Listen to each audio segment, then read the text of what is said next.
प्रदेश के सभी भाइयों और बहनों को जय हिंद, नमस्कार। भाइयों,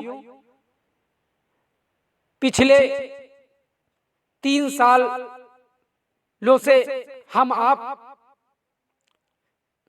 जिस तरह न्यायालय में संघर्ष कर रहे हैं और जिस तरह ईश्वर हमारे धैर्य की परीक्षा ले रहा है,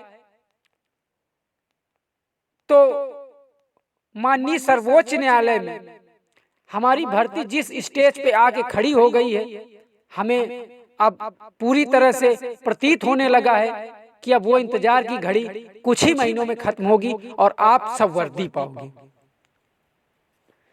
भाइयों, पिछली डेट में माननीय सर्वोच्च न्यायालय द्वारा जो राज्य सरकार को नोटिस इशू किया गया था, उसके जवाब में राज्य सरकार ने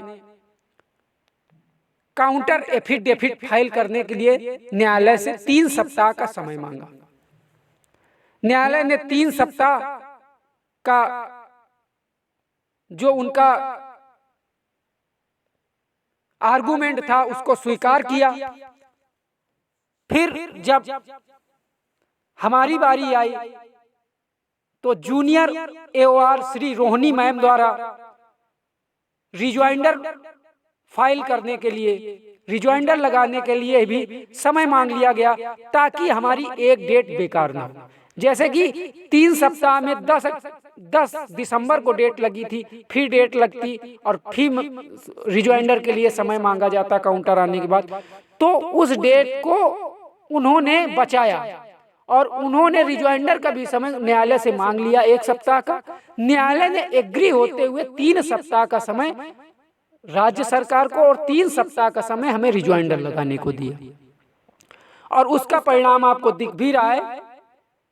7 जनवरी सन 2022 को हमारी फाइनल डेट लगी हुई है। अब मामला इसी में फाइनल हो जाता है, जजेस इसी में संतुष्ट हो जाते हैं, या एक आध डेट और आगे जाती है। फरवरी से आगे ये मामला हर हालत में नहीं जाएगा। फरवरी तक ये मामला माननीय सर्वोच्च न्यायालय से डिस्पोज हो जाएगा और हम सब वर्दी पा जाएंगे। भाइयों, आज हम अपनी भर्ती में 90% से भी ऊपर है।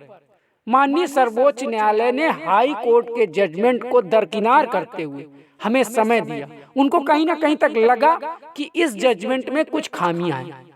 आपने नोटिस भी देखा होगा कि उसमें दिया है कहीं पे कि 3 साल, आप सब पढ़े होंगे जो नोटिस इस राज्य सरकार के लिए इशू करवाया गया कि 3 सालों से कोई भी भर्ती नहीं आई। तो इसका मेन रीजन ये है कि राज्य सरकार ये नियमावली तभी लागू कर सकती थी जब हर साल वैकेंसी निकाले, और अपनी भर्ती तो 2015 में निकली, 18 में फाइनल हुई। तो जो अभ्यर्थी 3 साल से बेरोजगार हुए, ओवरएज हुए, तो उनका जो नुकसान हुआ उसकी भरपाई कैसे होगी? आपका नियम सही है, आपका सब कुछ सही है, तो कोई भी नियम किसी भी व्यक्ति विशेष हो या जनहित में हो, अगर नुकसान पहुंचाता है तो माननीय सर्वोच्च न्यायालय के पास पूरा पावर है कि वो अपने पावरों का इस्तेमाल करते हुए उसको राहत देगा और आगे आने वाले भविष्य में इस तरह की स्थिति उत्पन्न न हो, उसके लिए भी कदम उठाएगा। ये मेरा व्यक्तिगत अनुभव है।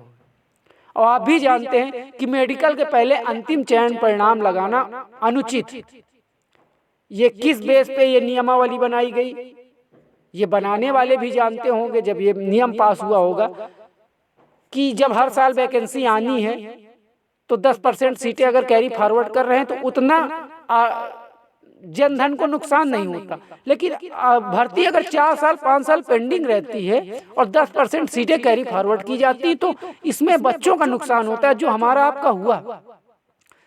सभी भाई ओवरएज हो चुके हैं, तो आप निश्चिंत रहिए, भर्ती होगी। भर्ती होने में कोई दो राय नहीं है।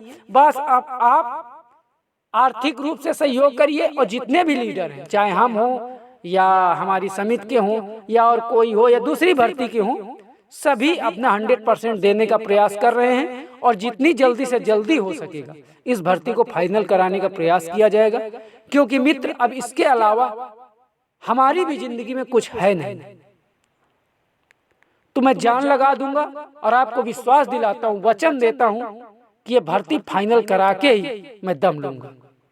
कोई भी अभ्यर्थी परेशान नहीं रहेगा।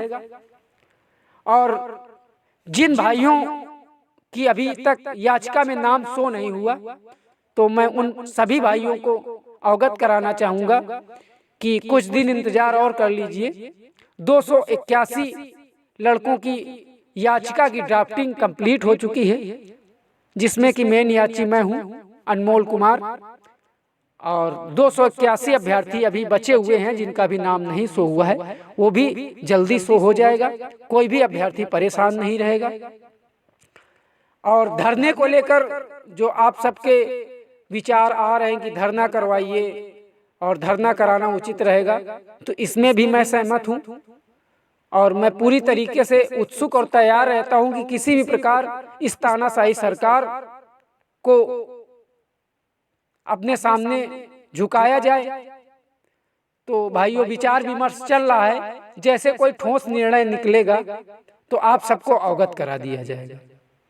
कोई भी भाई याचिका को लेकर परेशान नहीं रहेगा और इस चीज को तो मन से निकाल ही दीजिए कि भर्ती होगी या नहीं होगी। अगर हमने इसी तरह जैसे कि पिछले 2 डेटों में एक्टिव रह के कार्य किया, आप लोगों ने सहयोग और समर्थन किया, उसी तरीके से आगे आने वाली 2 डेटें आप लोगों ने सहयोग कर दिया तो ये भर्ती फाइनल हो जाएगी, 100% हो जाएगी।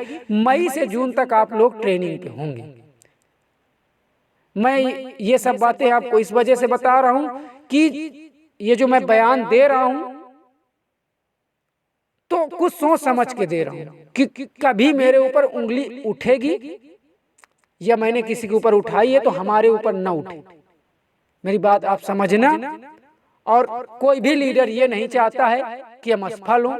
दुर्भाग्य होता है कुछ, जैसे कि आपने पिछले 3 सालों से देखा किसका दुर्भाग्य रहा, क्या रहा, उसकी बात मैं नहीं करूंगा। लेकिन अब आपके मामले में पैरवी बहुत अच्छी हो रही है और धरने को लेकर निश्चिंत रहिए। जैसे ही कोई ठोस निर्णय निकलता है आप सबको अनाउंस कर दिया जाएगा। कोई अभ्यर्थी परेशान नहीं होगा।